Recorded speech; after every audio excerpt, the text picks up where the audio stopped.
Cette question, elle est posée aux religieux incrédules du Congo et du monde entier. Pourquoi démissionner? Pourquoi renier le Seigneur Jésus devant les Nations Unies et ne pas s'engager dans la voie biblique de résistance au diable pour enfin voir la gloire de Dieu s'éclater au Congo et par tout le monde? Pourquoi ne pas résister au diable? Pourquoi démissionner? Alors qu'il est écrit dans Jacques 4 et 7. Soumettez-vous à Dieu, résistez au diable, il fera loin de vous. Mais pourquoi les religieux du Congo démissionnent-ils? Pourquoi? Écoutez, écoutez. Il n'y a pas de place au dialogue, accord, alliance dans la chose de Dieu. Dans la chose de Dieu, il n'y a pas de place aux accords, dialogue, alliance, négociation. Il n'y a pas ça. Il n'y a que la résistance biblique au diable. Regardez, regardez. Vous voyez ici, c'est Joseph, fils de Jacob, qui fut esclave en Égypte. Mais il a résisté à la tentation satanique de l'offre sexuelle de la femme de Potiphar. Il a résisté à cette offre. Et il fut jeté en prison sans faute pendant 2 ans. Et Dieu l'a élevé premier ministre de Pharaon en Égypte, selon qu'il est écrit. Donc, le premier, il n'a pas fait de dialogue avec Satan, avec les offres sociales, sexuelles de Satan. La femme de Potiphar a présenté à Joseph son offre sexuelle. Joseph a résisté.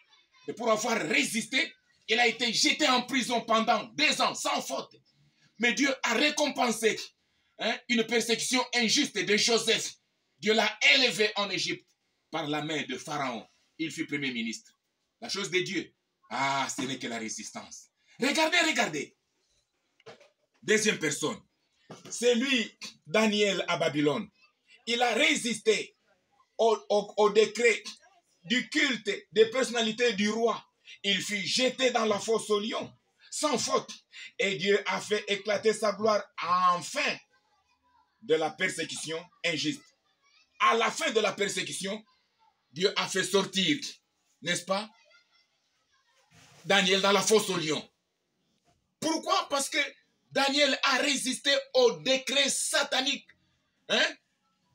de vénérer une personne, le roi de Babylone. Alors lui, il a résisté à ce décret du culte de personnalité. Pour avoir résisté, il a été jeté dans la fosse au lion afin d'y être ravi, dévoré par les lions. Mais Dieu a fermé les gueules des lions. Dieu l'a délivré et il est sorti. Et finalement, Dieu a fait éclater toute sa gloire à Babylone. Pourquoi? Parce que chez Dieu, c'est la résistance à la méchanceté satanique. 3. Ici, c'est toujours à Babylone, les 3 amis de Daniel, Shadrach, Meshach, Abednego. Tous 3 à Babylone. Mais ils ont résisté au décret de la vénération de l'idole ou statue du roi. Et Dieu a fait éclater sa gloire en les sauvant de la fournaise ardente, selon qu'il est écrit Daniel, chapitre 3, verset 1 à 30. Shadrach, Meshach, Abednego, et aussi à Babylone, il avait été décrété par le roi de se prosterner devant une statue. Or, la loi de Dieu ordonne de ne point se prosterner, de ne point vénérer les choses fabriquées par les mains des hommes. Ils sont restés fidèles à la voix de Dieu.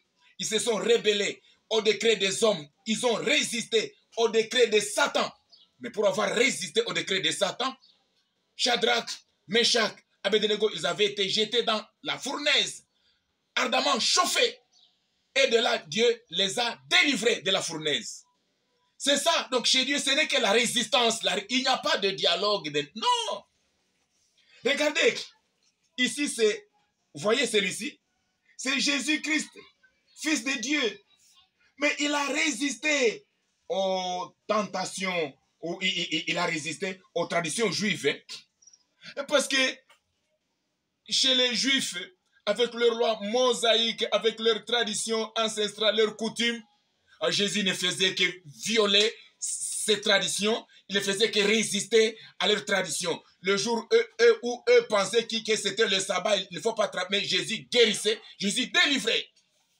Voilà. Mais Jésus, il a résisté aux tentations du diable dans le désert. Mais Jésus, il a résisté aux tentations du péché. Il est écrit que quand bien même Jésus, fils de Dieu, il a porté la chair, il a été tenté de toute manière comme nous, mais il n'a pas péché. Donc Jésus, il avait été aussi exposé aux tentations, comme tous les hommes, mais tout en étant tenté, mais il a résisté à toutes les tentations. C'est lui, Jésus-Christ, nous disons ici, il a résisté aux tentations du péché. Et il fut mis à mort. Et Dieu l'a élevé à sa droite en le ressuscitant de la mort, selon qu'il est écrit. Chez Dieu, il n'y a que la résistance. Jésus-Christ en venant dans le monde avec la détermination d'obéir seulement à Dieu le Père jusqu'à la mort de la croix. Et tout ce qui était du péché, tout ce qui était des Satan, des hommes, des incrédules, Jésus ne faisait que s'en opposer, résister, résister, résister, résister. Il a résisté au diable, il a résisté aux tentations, il a résisté au péché. Pour avoir été vu comme une pierre d'achoppement, il a été mis à mort, même si Jésus était crucifié, il était enterré, mais Dieu l'a ressuscité des morts. Dieu l'a élevé et l'a placé à la droite. Pourquoi? Parce que Jésus, c'est l'enfant de Dieu. Il est mort, saint. Et Dieu l'a ressuscité. Et Dieu a fait de tous les ennemis de Jésus-Christ son marchepied. Tout genou doit fléchir devant Jésus et toute langue doit confesser. Pourquoi? Parce que Dieu l'a souverainement élevé. Pourquoi Dieu l'a élevé? Parce que Jésus a résisté. Et en résistant, il a été jeté dans le séjour des morts pour avoir été crucifié. Dieu l'a ressuscité. Nous sommes maintenant à la dernière personne. Ici, regardez cette personne qui s'appelle Néhémie Amani Bizinga Kinshasa. Mais il a résisté en face à la méchanceté et corruption spirituelle de son chef direct délégué Amissi Manguilwa. En novembre 1998, il fut condamné injustement et jeté en prison religieuse de 25 ans. Et Dieu l'a fait sortir de sa prison l'an 2023 avec une grande gloire du royaume messianique dans le monde entier. Chez Dieu, ce n'est que la résistance. Joseph a résisté. Daniel a résisté. Shadrach, Meshach, Abednego a résisté. Jésus-Christ, Seigneur, il a résisté. Et moi, le christologue Néhémie, sur les pas de Joseph, sur les pas de Daniel, sur les pas de Shadrach, Meshach, Abednego, moi, Néhémie Amani Bizinga, sur les pas de Jésus-Christ crucifié. Mais moi, j'ai résisté à mon chef direct, incorrompu, délégué régional, appelé Amissi Manguilwa en 1998. Et pour lui avoir résisté de sa méchanceté, parce qu'il est chef direct, il m'a jeté en prison, il m'a condamné. Et ça fait 25 ans. Depuis qu'on m'a jeté en prison. Donc je suis dans une prison ecclésiastique religieuse parce que j'ai résisté à la méchanceté du délégué Amissi Manguilwa. Et où en sommes-nous aujourd'hui? Oh, Dieu m'a ressuscité. Il m'a fait sortir de la prison. L'année 2023, je révèle au monde entier le royaume messianique qui s'installe au Congo et qui va se répandre par tout le monde. Pourquoi? Parce que j'ai résisté à la méchanceté. Écoutez, ça continue chez Dieu, dans l'œuvre de Dieu. Ce n'est que la résistance. Il n'y a pas de dialogue. Ça continue.